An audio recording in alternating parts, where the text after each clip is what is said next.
Tambores y bayonetas. La historia del pueblo judío en los ejércitos del mundo con Jonathan Bar Shuali.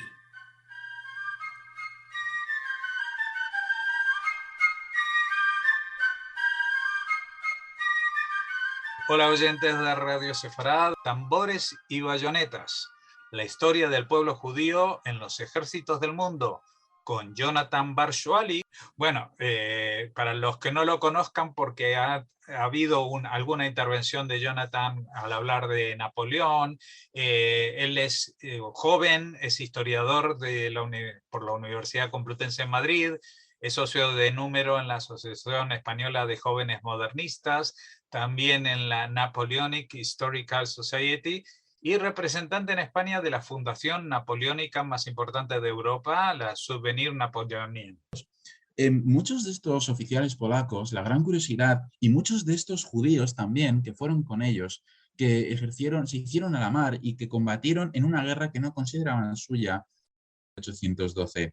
¿Por qué? Porque a pesar de esta decepción, cuando se les acaban los recursos económicos, lo más factible para ellos es volver a alistarse a las tropas imperiales, sea con cartas de recomendación, sea aceptando pues, las penalidades que les correspondieran por haber desertado previamente, y volver a sumirse o a unirse bajo las órdenes del emperador Napoleón I. Como ya digo, muchos lucharon en la campaña de Rusia de 1812, lo cual, irónicamente, es, una gran tragedia, porque venir de una campaña en la que fallecen 60.000 efectivos e ir a la campaña rusa en la que perece casi la totalidad de la Grande Armée o del Gran Ejército, que es como llamaba Napoleón al ejército francés, pues es del todo irónico si lo pensamos, ¿no? Sobre los judíos y la situación de la guerra de independencia haitiana, sabemos que en 1764 se encuentran por lo menos 45 familias judías pagando impuestos para residir y ejercer su fe en el marco privado. Algunos historiadores han sumado de los impuestos, de las tasas de impuestos que pagaban estos judíos, hasta 245.000 libras. Y esto solo en Cabo Francés, lo que hoy sería Cabo Haitiano, al norte, la segunda ciudad más grande de Haití. Debo decir, y esto para que el espectador, para que el oyente se dé cuenta de este contexto hostil en el que también vivían las poblaciones judías, a pesar de ser aceptadas en cierta medida, que cuando Luis XIV, saben ustedes, el gran rey Sol, cuando Luis XIV de Francia, 185, hace un código que lo llama el Código Negro, el Código Noir, que lo hace para regular pues, la situación de los esclavos, de los mestizos, de los negros libres, para evitar que haya cimarrones, es decir, esclavos huidos viviendo en una libertad no legalizada y combatiendo y viviendo en las montañas. Cuando Luis XIV hace todas estas legislaciones, en su primer artículo hará algo que para el que no esté acostumbrado puede ser un shock, puede ser algo muy llamativo. Y es que el artículo 1 del Código Negro de 1685 establece la expulsión de los judíos de las Antillas y de los territorios caribeños pertenecientes a la Casa de Borbón y por ende de Francia. Entonces, ¿qué es lo que pasa con estos judíos? Porque hemos dicho que si durante el momento de la Guerra de Independencia haitiana y durante la Revolución haitiana hay judíos presentes en la isla que obviamente tendrán contacto con otros judíos que estaban al ejército del cónsul Napoleón I y que llegarán a la isla y unos ya serán nativos porque habían nacido y vivido ahí durante generaciones y otros llegan con un ejército hostil, ¿cómo es posible que yo les cuente aquí que ha habido una expulsión de los judíos? Efectivamente, en aquel momento había muchas familias judías que estaban prestando servicios, incluso alquiler de flotas y ayudas económicas a la monarquía, para evitar así un endeudamiento mayor y para evitar así un monopolio de los comerciantes judíos en el Caribe. Luis XIV, en su primer artículo del Código Negro, establece esta expulsión y la confiscación de todos los bienes materiales de esos judíos. Muchos historiadores lo que señalan es que estos judíos se en Santo Domingo Francés, el actual Haití, de un modo incógnito, es decir, fingiendo ser cristianos, como hicieron algunos cristianos en la España de, algunos judíos, perdón, en la España de los Reyes Católicos, que se convirtieron al cristianismo, pero era falso, es decir, emulaban ser cristianos católicos, pero en realidad en el recinto interno de sus hogares seguían practicando el judaísmo conservador. Es así que muchos judíos permanecerán en la isla de manera, pues, como ya vengo diciendo, simulada, tratando de no destacar. Entonces, en este aspecto encontramos en 1743 unas cartas al Ministerio de la Marina francés con unas órdenes muy curiosas en las que se pide por favor a que los funcionarios de Leogane, una región del actual Haití, contabilicen si queda algún judío, porque a pesar de estas expulsiones, en gran parte de estos países a muchos judíos, por su situación económica, por sus funciones laborales en relación a la corona o al ejército, etcétera, o a los sectores públicos, se les hacía o se les otorgaba ciertos permisos que les permitían la entrada en el territorio. Esto es muy común en toda la Europa del antiguo régimen. Así, podemos ver que en Santo Domingo Francés estos funcionarios, cuando responden al Ministerio de la Marina, hablan de que en varios años, desde 1685 hasta 1743, solo se tiene constancia de entre 2 y 3 familias judías activas con permiso de residencia. Estos son los Mirande y los Mendés. Como digo, judíos que además tienen nexos familiares en Burdeos y en zonas costeras y, como vengo diciendo, de comercio franceses. Claro, estamos viendo que a pesar de que ha habido una expulsión de los judíos, se les permite en cierto sentido. Un poco más tarde, saltaremos de 1743 a 1765, una comitiva, y les dejo a ustedes opinar, de 152 colonos de Saint-Domingue, de Santo Domingo Francés, presentarán al gobernador una instancia para que se dé permiso a los judíos a volver a residir en Santo Domingo. Es así cuando empieza a haber una gran afluencia de judíos a Santo Domingo Francés y empiezan a haber propiedades otra vez de tierra judías. Los judíos volverán a tener esclavos, volverán a tener compañeros libertos, se dedicarán al azúcar, al café, a todo tipo de plantaciones y a todo tipo de manufacturas. En este aspecto, el Luciano Franco y Philippe Girard, tanto el autor francés como el autor cubano, nos han tratado de explicar cómo convivían los judíos con sus posesiones. Y aquí hay dos aspectos muy llamativos que seguro que chocaron a estos militares polacos judíos que llegaron a Haití. El primero de ellos es que para los judíos de Haití era muy común el casamiento mixto, es decir, el casamiento entre judíos y cristianos era de lo más común. Por otro lado, se dice, y las fuentes tratan de demostrarlo así, que los judíos parece ser que eran más permisivos con sus esclavos. Se han hecho numerosos estudios, el más curioso es el de Bookmore, de esta investigadora y filósofa, hizo su libro donde ella indica que los judíos trataban con mayor permisividad a los pobladores de color y negros, y digo de color y negros porque en aquel momento de color hacía referencia a los mestizos y no a las personas de tez negra. Y ella señala que incluso, ella y otros autores señalan en sus reflexiones que los judíos permitían a sus esclavos negros convertirse al judaísmo. Un tema que tampoco no se está estudiando hoy y que yo invito a cualquiera de los oyentes a buscar información porque es un tema realmente maravilloso, ¿no? Sobre todo porque estamos pensando en unos judíos que están rehaciendo un nuevo estilo de vida en una región del Caribe, están rompiendo sus dogmas incluso para tratar de integrarse en la sociedad. Recordemos que cuando Napoleón, en época ya del imperio, fuera del consulado, hace sus declaraciones a los judíos, él les consulta que si ellos pueden casarse con cristianos.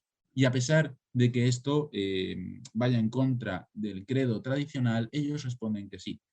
Necesidad de integración en la sociedad francesa. Dentro de todos estos aspectos, es realmente llamativo que si volvemos a las cartas de 1743 entre el Ministerio de la Marina y estas charlas y conversaciones con los funcionarios de Leogane, se habla de una familia judía que yo quisiera presentarles. Esta familia, su apellido era los Gradis y los jefes de familia de generación en generación solían llamarse Abraham. Abraham Gradis, en la década de 1740, es el padre de familia. Son judíos franceses que, como ya les he venido diciendo, les recuerdo que desde la década de 1680 los judíos estaban expulsados del Caribe. Pues a pesar de ello, tenemos judíos en Centro Europa sirviendo a la Casa de Borbón. En este caso, la familia de Abraham Gradis. Estos eran comerciantes, tenían un gran monopolio de navíos que alquilaban y prestaban a la corona de Borbón. Tanto es así que para llevar tropas a Canadá, para llevar tropas al Caribe, para llevar materiales y demás, los Gradis ofrecieron sus navíos y fundaron empresas para ello, como la Sociedad de Canadá, para estar al servicio de estos Borbones, como vengo diciendo. Cuando los funcionarios de Leogane en 1743 escriben una carta al ministro en abril, en septiembre, un poco después, lo que sucede es que el ministro les responde con una carta muy llamativa en la que reflexiona sobre la situación de los judíos en Santo Domingo francés. Y aparte de agradecerles la información sobre los posibles judíos que están habitando en Santo Domingo, él les comenta que en territorio nacional, es decir, en Francia, se está haciendo trabajos con la familia Gradis y que la familia Gradis se está trasladando o tiene familiares a Santo Domingo francés. ¿Qué es lo más curioso de estas cartas? Que nos hablan un poco de la mentalidad de estos judíos conservadores de Centro Europa, los Gradis, frente a los judíos que están habitando en Santo Domingo, modificando incluso el dogma, muchos de ellos. ¿Por qué? Porque el ministro explica a sus funcionarios cómo funciona la familia Gradis y la opinión que tienen sobre los judíos que hay en Santo Domingo francés. Tanto es así que en cierto momento uno de los familiares de la familia Gradis se traslada a Saint-Domingue, a Santo Domingo francés, y la familia está realmente preocupada porque no se case con un falso judío, es decir, con un judío que en el pasado ha sido converso y luego se ha vuelto a convertir al judaísmo cuando se ha vuelto a legalizar a los judíos en la isla de Santo Domingo, o porque no se case con un cristiano. Esto es muy interesante para los historiadores porque nos muestran muchos de los aspectos de la sociedad judía. Volviendo al ejército francés, imagínense ustedes cuando estos judíos polacos que llegaron con estas brigadas llegaron a un país a una colonia en la que de 30.000 blancos quedaban 10.000 y de la inmensa cantidad de población negra que había, solo habían caído 10.000 en combate. Pueden ustedes evaluar las cifras. Claramente hubo una gran matanza en el sentido bélico contra las tropas consulares e incluso contra la población blanca, porque cuando yo hablo de 30.000 personas, yo no estoy hablando de 30.000 militares, estoy hablando de 30.000 blancos que había en Santo Domingo a principios de la Revolución Francesa y que en el año de 1802 apenas quedaban 10.000 y todos estos habían sido exiliados o masacrados, y en estos aspectos podemos ver comerciantes de un gran potencial económico o de un bajo potencial económico, vemos mujeres, niños, soldados, nobles, no nobles. En cambio, respecto a los pobladores, y me estoy refiriendo a color y negros, y estoy hablando fuera del sentido militar, estoy hablando del sentido civil, apenas superaban las 10.000 bajas o los 10.000 efectivos, por así decirlo, ¿no? Caídos en estas rencillas que llevaban durante 11 años los blancos contra los mestizos, contra los pobladores negros.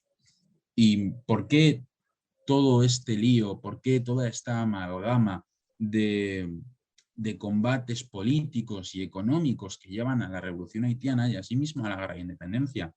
Pues como ya hemos venido diciendo desde el principio del programa de hoy, se trata de un potencial económico y quién debe conservarlo. La población negra deseaba su libertad.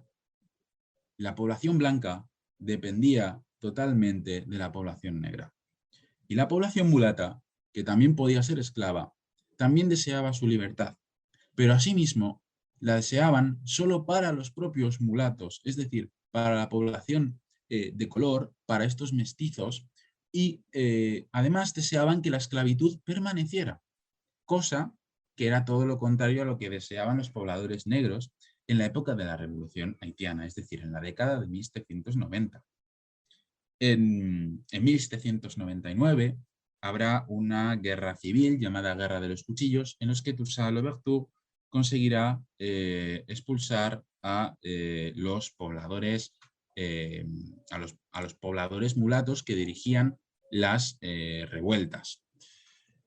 Muchos de estos líderes militares mulatos volverán a Francia y serán en parte responsables de apoyar a Napoleón o de incidirle o insistirle en que vuelva a ocupar la colonia de Santo Domingo y que vuelva a instaurar la esclavitud.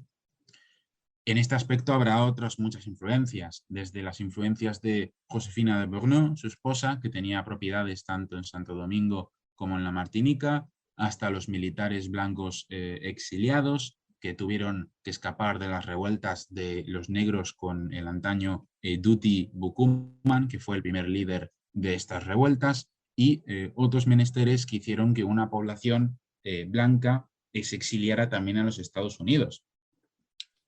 ¿Por qué? Y para cerrar esta conclusión y para que entiendan ustedes por qué muchos de estos judíos polacos acaban desertando, aparte de por los cruentos combates que ven, sino por la situación política que ven.